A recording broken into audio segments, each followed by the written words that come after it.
The lack of self-control reveals a weakness that brings temptation. The lack of self-control reveals a weakness that brings temptation. Best example for this is road rage. Anybody ever had it?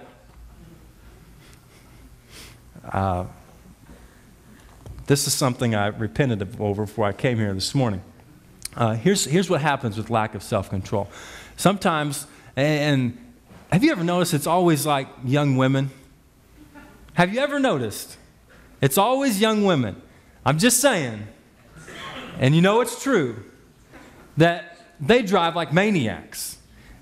I mean, they'll cut you off and they don't understand. I think that's the whole thing is they don't understand. You don't pass a person and hit your brakes, right? You don't do that. You don't pass people as the on-ramp is coming onto I-29.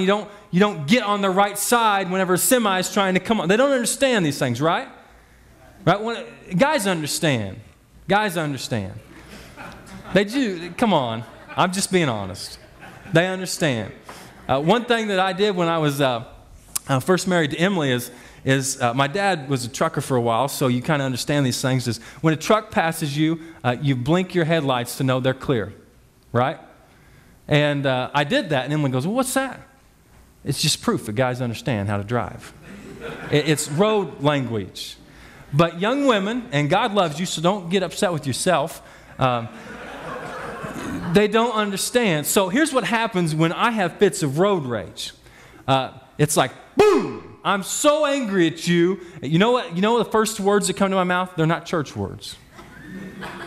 And this is what happens whenever we fall into lack of self-control. Lack of self-control is an open gate for more sin. So when we're walking by the Spirit, you have to understand this, that there's a focus on our life. The lost person has no focus. They just feel their gut. They desire the things they want. They do whatever they want because there's really no Lord over their life. But the saved person has to have a focus in their life. And the focus is that I'm going to show Christ beating the battle of the flesh. So when the girl who is texting and just cuts you off, I mean, there's got to be a focus. Without a focus of exalting Christ, self-control is going to be hard to maintain.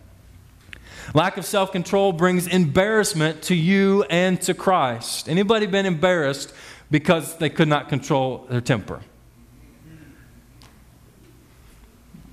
I hate that. That's so embarrassing. I still feel bad about many times I've done that. And many times when you lose your temper, it hurts people. It, again, opens the door for lying and slander and hate and all of these other sins. But there's only one way to get away from this, that is having a focus of walking by the Spirit. So lack of control brings embarrassment to you, and listen, and to Christ.